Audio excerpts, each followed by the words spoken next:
अस्सलाम वालेकुम ख़वातीन और हज़रात, मैं हूं नसीम अब्बास वड़ाइज और आप देख रहे हैं मेरा YouTube channel think tank bye Naseem. ख़वातीन और हज़रात, क़तई नज़र सियासी वाबस्तगियों के, क़तई नज़र सियासी वफादारियों के, मौजूदा सियासत जो पाकिस्तान की है उस पर एक कमेंट करना चाहूँगा। पाकिस्तान की सियासी क़यादत या पाकिस्तान का सियासी मुस्तकबिल कोई चाहे या ना चाहे, ये दो खानदानों के साथ अब जुड़ा हुआ है। एक तीसरी ताकत इमरान खान शायद एक मज़ा ख़राब करने के लिए कुछ अरसे के लिए बीच में आ गई, लेकिन ज़ाहिर है वो बहुत अरसा शायद सियासत में ना रह पाए। तो अब ये जो दो खानदान मुस्तकबिल में सियासत करेंगे, तो एक जायजा डाला जाए कि इन दोनों खानदानों की तैयारी क्या है अपनी आइंदा नस्लों को पाकिस्तान की आइंदा सियासत के हवाले से ट्रेन करने में या सियासत के गुर सिखाने के हवाले से। तो इस वक्त हमारे पास दोनों खानदानों की अगली नस्ल मौजूद है, गरचे पुरानी नस्ल अभी सीन से आउट नहीं हुई। पहले मैं जिक्र करूंगा जरदारी साहब का।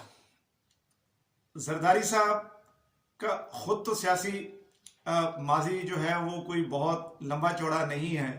मोहतरमा बेनज़ीर भुट्टो के साथ शादी के बाद वो सियासत में इन हुए और मोहतरमा की शहादत के बाद मुकम्मल तौर पर सियासत के उफक पर छा गए।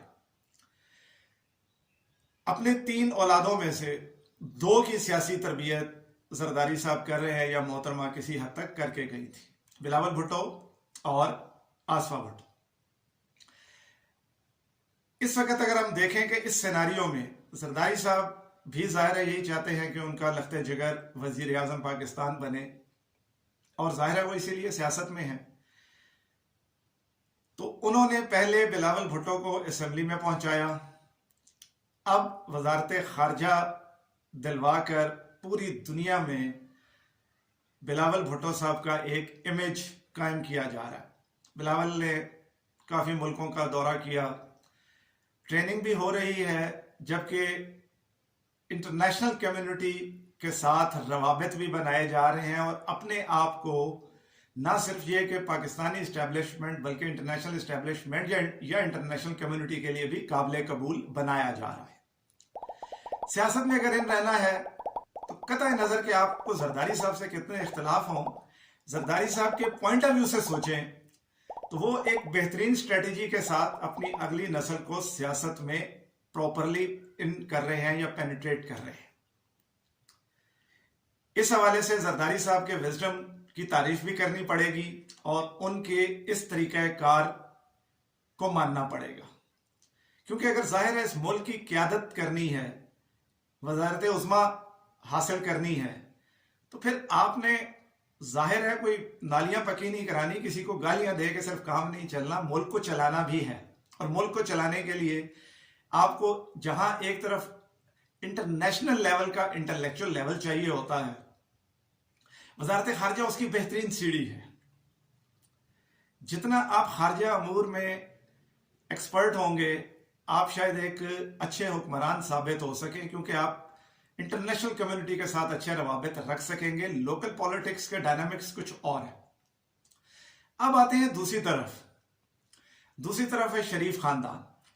शरीफ खानदान की मौजूदा नस्ल से आगे आए तो 2 सपूत उनके ऐसे हैं, 2 औलादें जो सियासत के हवाले से तरबियत ले रही हैं, हमजा शहबाज और मरियम नवाज। अब जरा आप बिलावल की तरबियत का स्टाइल ज़हन में रखें, जैसे जरदारी साहब कर रहे हैं, या सेकंड टियर में आसफा भुट्टो को रखा गया है। तो यहां पे अगर आप देखें तो ऐसी किसी विजडम की, दानिशमंदी की, अकल की कोई बात दूर दूर तक नजर नहीं आती। मरियम नवाज की तरबियत सिर्फ सियासी जलसों से खिताब करने की हद तक है। बहुत ढूंढा, बहुत चेक किया, इंटरनेशनल मीडिया को इंटरव्यू देने की सलाहियत नहीं, जबकि बिलावल इंटरनेशनल मीडिया को फेस करता है, जवाब देता है। एटलीस्ट کہیں کسی سوال کے جواب میں پھنس بھی جائے تو اس کی ٹریننگ تو ہو رہی ہے. انٹرنیشنل میڈیا جب اس کے ساتھ انٹریکٹ کر رہا ہے تو وہ بلاول کو ریکگنائز بھی کر رہا ہے. دوسری طرف اگر آپ پھر وہی بات مریم یا شہباز کو دیکھیں تو انٹرنیشنل میڈیا کے ساتھ انٹریکشن نہ ہونے کے برابر ایز کمپیئر ٹو بلاول. سوائے عمران خان کے خلاف بولنے کے مریم کے پاس کچھ نہیں.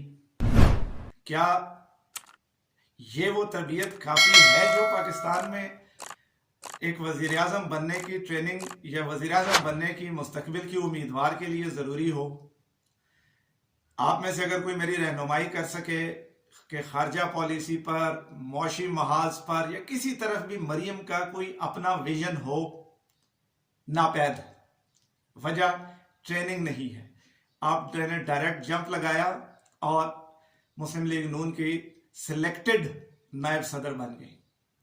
نو ڈاؤٹ کہ بلاول بھی ایک وصیت کی روح سے جو ہے وہ ڈائریکٹ چیئرمین کا عہدہ سنبھال لیا، لیکن بلاول کی تربیت شاید بے نظیر نے بہت پہلے شروع کر دی تھی، بالکل اسی طرح جس طرح بے نظیر کی تربیت بھٹو نے بہت پہلے شروع کر دی تھی. اسمبلی میں ابھی تک جو ہے وہ مریم آ نہیں سکی تو تربیت کے حوالے سے بہت پیچھے. دوسری طرف ہے حمزہ شہباز. حمزہ شہباز کی کل سیاسی تربیت پنجاب کے حلقوں کی جوڑ توڑ کی سیاست کے علاوہ کچھ نہیں ہے. کیا صرف یہ حلقے کی سیاست کی بنیاد پر کل کو وزیر اعظم کے امیدوار ہوں گے؟ کمپیریزن اگر کریں، اگر تیسری قوت پاکستان کی سیاست سے آؤٹ ہو جاتی ہے اور ظاہر ہے شاید 10 سال کے بعد یہی دو خاندان دوبارہ حکومت کرتے نظر آئیں گے، ان کی نئی نسل حکومت کرتی نظر آئے گی، تو شاید اس وقت کمپیریزن میں دیکھیں تو وہ فرق جو نواز شریف اور بے نظیر کا تھا، وہی فرق شریف خاندان کے ان سپوتوں کا اور بھٹو خاندان یا زرداری خاندان کے آگے سپوتوں کا ہے، بے نظیر بھٹو کی اولاد کا ہے. یہ فرق چھوٹا نہیں ہے، یہ آگے چل کر ڈائمینشنز طے کرے گا کہ اس ملک کا حکمران کون بہتر ہو سکے گا.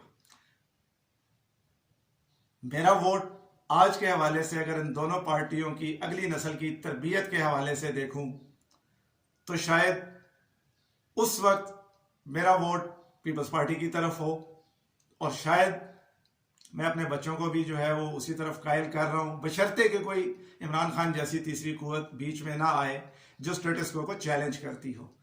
اگر سٹیٹس کو ہی قائم رہنا ہے، انہی دو خاندانوں نے حکومت کرنی ہے، تو پھر ظاہر ہے انہی دو خاندانوں میں سے چوز کرنا پڑے گا. تو جب ان دو خاندانوں میں سے چوائس کرنی ہے تو کم از کم یہ تو دیکھیں کہ کس کی سیاسی تربیت کتنی بہتر ہو رہی ہے، کس کا کوئی انٹرنیشنل ویژن ہے، کس کا کوئی خارجہ امور کا ویژن ہے، کس کا کچھ اکانومی کے اوپر ویژن ہے، کس کا کچھ الیکٹورل پروسیس کے اوپر ویژن ہے، کس کا جو ہے وہ عملی سیاست کے اوپر ویژن ہے.